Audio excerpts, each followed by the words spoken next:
আসসালামু আলাইকুম, আমি নাইমা সুলতানা বলছি।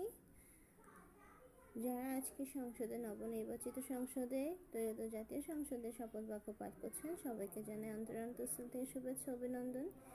আশা করব তাদের হাত ধরে আমাদের বাংলাদেশের উন্নতি হবে, শিক্ষা উন্নতি হবে এবং ভৌগোলিক এবং অর্থনৈতিক উন্নতি ঘটবে। তাছাড়া দেশে অবকাঠামো পরিবর্তন এবং সংস্কৃতি এবং শিক্ষা অঙ্গনে দুর্নীতি এবং দুর্নীতিমুক্ত একটা বাংলাদেশ আমরা পাবো ইনশাল্লাহ।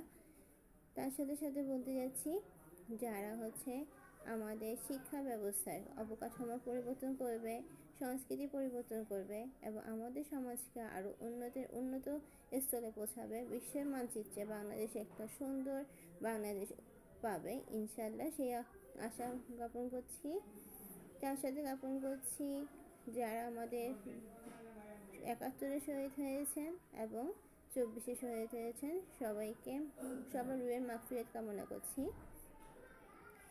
তাছাড়া যারা আজকে বিরোধী দল হিসেবে আছেন জাতীয় সংসদে, তাদের জন্য শুভেচ্ছা শুভকামনা রইল।